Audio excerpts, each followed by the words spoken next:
again.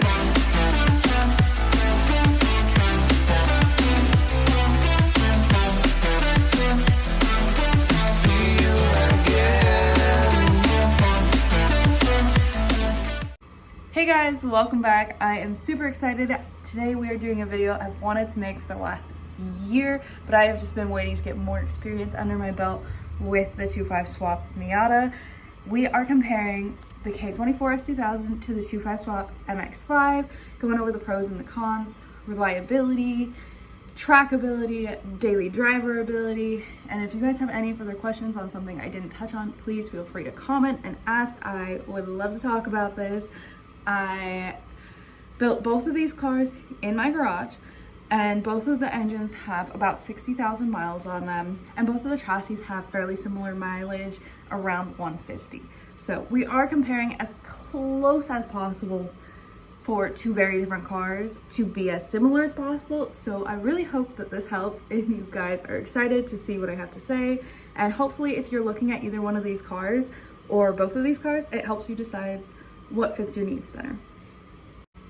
All right, let's get into it.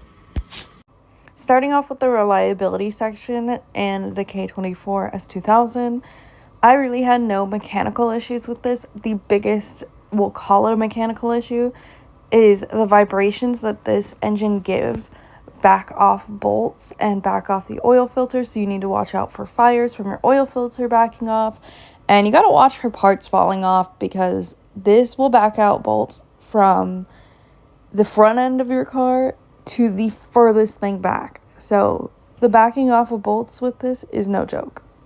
Again, going into this reliability section is part availability, because if you are going to have a problem, the reliability of getting the car up and going is surrounded by the part availability. Luckily, between the K20 and the K24, there's so many interchangeable parts between the two, and there's so many cars that have those K-series engines. You can get parts super easily, whether it's from the dealer, from an auto parts store, whatever it takes to get the car up and running again to get you back on track. I would say another pro to the K24 is that it is a pretty simple engine, not difficult to work on at all. So really, no matter your skill set, you're going to be able to get stuff done on this.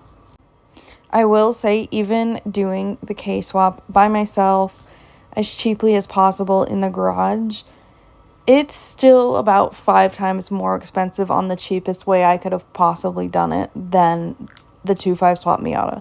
So price is a factor here. Keep that in mind. Now on to reliability of the 2.5 swap MX-5. I will say I personally have had no issues with my 2.5 engine. I've heard horror stories from other people, whether it's an engine that's coming with low compression or having oiling issues.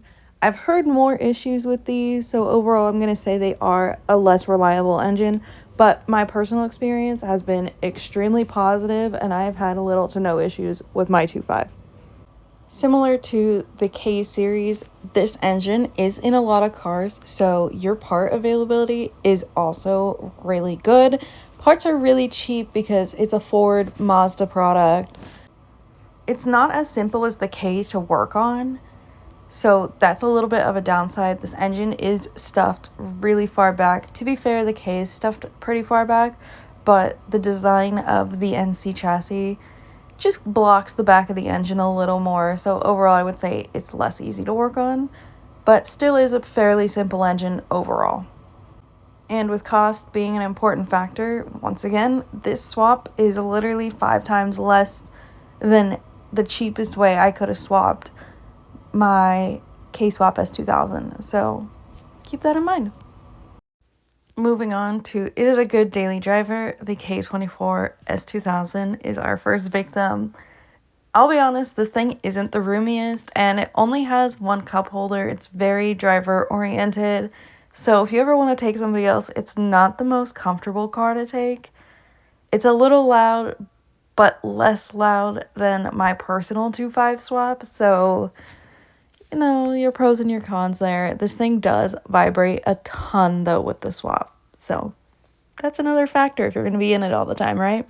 I would say both of these swaps get around 20 to 25 mpg, so that's not half bad considering it's a swap and a race car and all of that. I would say they both also have good trunk space, so that's a big pro. Now to the 2.5 swap MX-5. This thing has a much roomier interior. You have 4 cup holders in this. There's a bunch of little hidden compartments that you can store things in. If you have a hard top over your soft top, you can use that soft top space to put things. That's how I utilize mine a lot of the time. The trunk is very roomy considering the size of this car, so that's really nice. I think I get about 25 mpgs, but the biggest downside to this thing is it's a really loud up front. Where the headers sit just makes so much noise in the interior of the car, and I would say that's this car's biggest downfall of being a daily driver. But I also am catless headers with a single muffler, so if you're going catted headers and a muffler and all that, it might be different for you, but in mine, quite loud. Onto trackability. Starting off strong again with the K24 S2000. This is a wonderful car and a wonderful chassis. There is so much information out there. There is nothing that you can do to this car, and even this car with this swap, that has not been done already. Whether it's adding a sequential transmission or trying to figure out the right suspension setup, it's been done. The information is out there. You will not struggle with that. This is a very, very common track car and a very common swap for the car. So you're in good hands as far as that goes.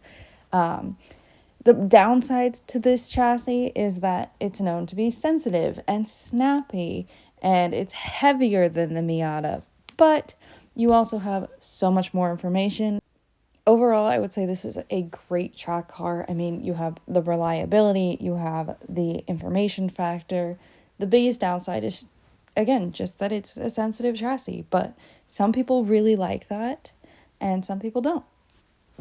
Now on to the trackability of the 2.5 swap MX-5. There is a lot less information in general on this chassis, but it is actually in the last year or so getting so much more popular. So I do think in the next few years there's going to be so much information out there about this chassis. But if you're looking for something plug and play ready to go, this isn't necessarily going to be it because there isn't as much information about them. I would say overall that this chassis is more confidence inspiring. It's just a little less sensitive, and that kind of gives you more confidence in the car. You know where the limit is of the car safely. This swap specifically does have less horsepower and torque, but you are looking at a lighter car, so it kind of balances out overall. Another plus to it being a track car or a race car is that you have more part availability for the chassis itself because there is so many more of them. They had such a long run, and they're not as common on track and in accidents as the S2000. So if you need parts for it, if you hit a wall or something, you're going to have a lot better luck finding what you need for the MX-5. All right, so overall, if you want a daily driver, the MX-5 might be the better fit for you. It's just a little more roomy, a little more comfortable. You have better trunk space, you have better interior space, you have more storage, you have more cup holders. It's more realistic for day-to-day life. If you're looking solely for a track car, the S2000 might be better. But if you don't like the sensitive chassis, again, the MX-5 might be a little better for you. It is much more confidence inspiring in the sense that it's more predictable and has a much more solid chassis as far as that goes. So that might be a better fit. And there is going to be more information coming out on these cars. There's new swaps coming out for them. There's more information. They're gaining popularity right now. So I think in the next year or two, we're going to have so much more information on these cars. So I think this is a good investment overall. Either of these cars are absolutely wonderful cars, absolutely both a pleasure and a joy to drive. I love driving both of them, and I've had such a great time building both of these cars. So if you guys are interested in either of these swaps or you're looking to do this swap yourself, I do have both of these swaps on my channel, full swaps, full breakdowns on both of them. So I'll put the links to both of those playlists down in the description. Thank you guys so much for watching. I hope this helps. Peace out, and I will catch you in the next one.